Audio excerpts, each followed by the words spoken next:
munaasabadan oo ahayd mid lagu caleemo saaray nabadoon ay doorteen mid kamid ah beelaha deegaanada Jubbooyinka ayaa maanta waxa ay ka dhacday hotel Qilmawaaye ee ku yaala magaalada Kismaayo. goobta lagu caleemo saaray nabadoonka waxa goob joog ahaa wasiirro iyo xildhibaano ka tirsan dawladda Jubbaland, salaadiin, odayaal dhaqameed kala duwan iyo marti sharaf kale. ugu horeyntii waxa xafladda ka hadlay qaar kamid ah salaadiinta deegaanada Jubbooyinka waxaana hadalladoodii kamid ahaa waxa badan baan xaflad noola yeeray ama fadhiyaal badan oo isma lagu dooran ama nabadoonada ama suldaan ama ugaasaan tagnay sida ay isu soo qaabeeyeen iyo say isu soo lafagureen hal sano bay noo sheegeen oo bilo dhiman inay xurasho ku jireen ma laga arkay Soomaaliya maanta haddaan bay sheegeen xurashadaas ay soo xuleen waan ugu hambalyeynay waan ugu duceynaynaa wayna ku mahadsan yihiin waana ku horseedeen Soomaalida Jubbaland xafladan aad soo dhaweynaynaa xafladii oo caleemo saarka Abdinaasir Soomane Khayrow waa soo dhaweynaynaa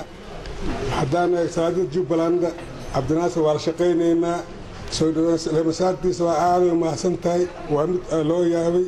lama arkin ilaa hadda caleemo saar qof la caleemo saar buuq lahayn tin lahayn dadku qaleeyeen ma arkin. sidoo kale waxa goobta ka hadlay mas'uuliyiin ka tirsan dawlad goboleedka Jubbaland waxayna nabadoonka Allah uga baryeen inuu u fududeeyo hawsha loo idmaday. aad baan u soo dhaweynaynaa waxa kale oo aad u soo dhaweynaynaa waqtiyadan damba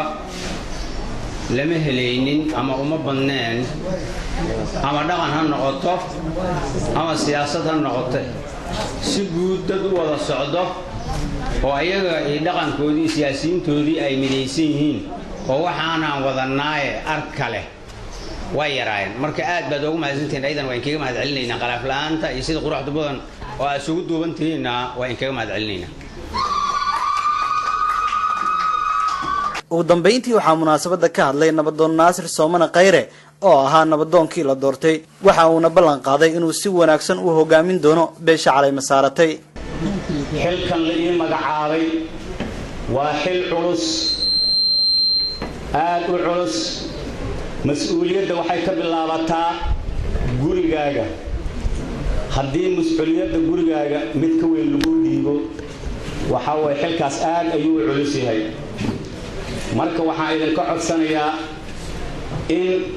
dhammaan dadka halka fadhiya hal faataxo ay ugu kaalmeeyaan si ilaahay ila garab galo cadaalad ilaahay u hagaajiyo. Yaasir Cabdirasaaq Xuseen warbaahinta dawladda Puntland magaalada Kismaayo.